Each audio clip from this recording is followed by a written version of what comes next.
At the University of Delaware's Tremont Center resides Doherty Hall. During the 1860s, Doherty Hall was initially constructed as a Presbyterian church, united congregations of the old and new schools. Now, while no longer a church, it is a common study area for those who attend the university. I'm Ndiaye, a freshman at the University of Delaware, with my obscure but phenomenal moment on Dr. Margaret Morgan Lawrence, the first practicing child psychiatrist in Rockland County, New York, the first African-American psychoanalyst and co-founder of the Rockland County Center for Mental Health in New York, who helped pave the way for future black women such as myself who major in psychology and plan to go into my field. This is my obscure but phenomenal moment.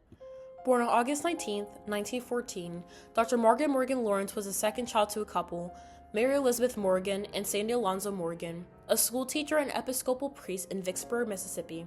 However, prior to her birth, the Lawrences had a son, but he would not make it to one as he passed at 11 months old. Growing up, Dr. Margaret Morgan Lawrence gained an interest in medicine to save children due to the death of her older brother. At the age of 14, Dr. Lawrence and her parents moved to Harlem, New York to live with their aunts as she attended Wadley High School, an all-black and all-girls high school. During her time at Wadley High School, Dr. Lawrence excelled phenomenally in her academics, resulting in a full academic scholarship from the National Council of the Episcopal Church to attend Cornell University from 1932 to 1936. Following her enrollment at Cornell, she was the only black undergraduate. However, due to the state of the nation and its extreme racism, Dr. Lawrence was not allowed to live on campus. Instead, she lived in the attic of a home of a white family with the promise of her being able to do chores for them. While pursuing her degree at Cornell, she would work as a maid in the homes of white faculty members before going to class in the morning, returning during lunch, and then going back to campus. After all the trials and tribulations, Dr. Lawrence graduated from Cornell with a nearly perfect academic record. But despite all this, Dr. Lawrence was denied admission to Cornell School of Medicine. Following this rejection, Lawrence was sent into a severe depression and despair as she put in extreme dedication and hard work in achieving her dream. However, this did not stop Dr. Lawrence from trying. Dr. Lawrence was then admitted to Columbia University College of Physicians and Surgeons. The only condition to her attendance at Columbia University was that all patients would have the right to refuse her from seeing them. Once again, she was the only black student in her class and one of 10 women. During her time spent at Columbia University, she was mentored by Dr. Charles Drew, the only African-American faculty and the founder of the modern-day blood bank. Wanting to become a pediatrician, Dr. Lawrence applied for an internship at Baby's Hospital, now New York Presbyterian Morgan Stanley Children's Hospital, but was denied because it was men's only during the time. Instead, she got an internship at Harlem Hospital, where she then saw the corrosive effects of poverty and racism, and recognized that to be a doctor in Harlem meant fighting against the oppressive conditions of her patients' lives.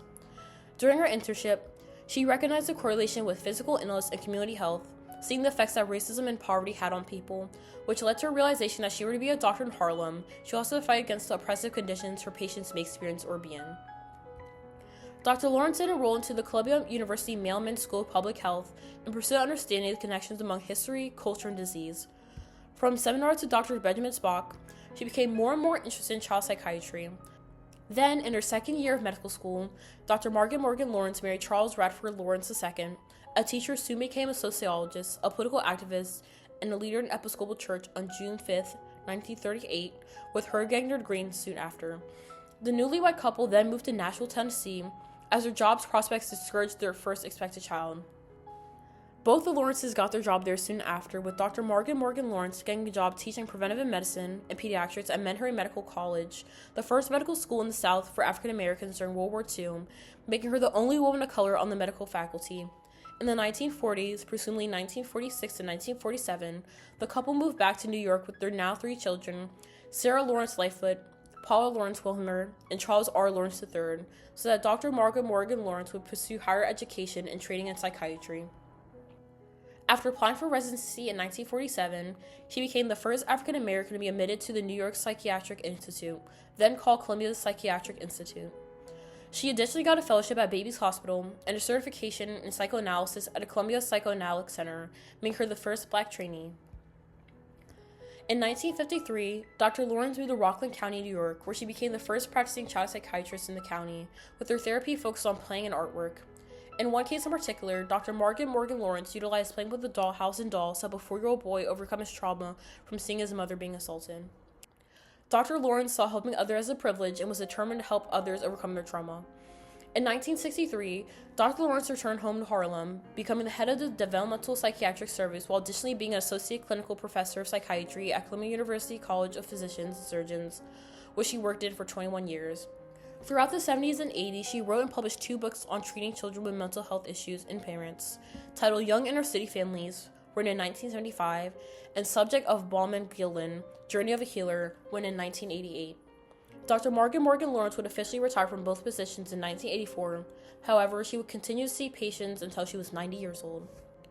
Due to the tremendous and monumental work and adversity she had overcome, Dr. Margaret Morgan Lawrence had won many awards and made many accomplishments. In 1975, Dr. Morgan Lawrence was the first recipient of the Rockland County, New York's J&R Bernstein Mental Health Award, due to her being the first African-American woman child psychiatrist in Rockland County.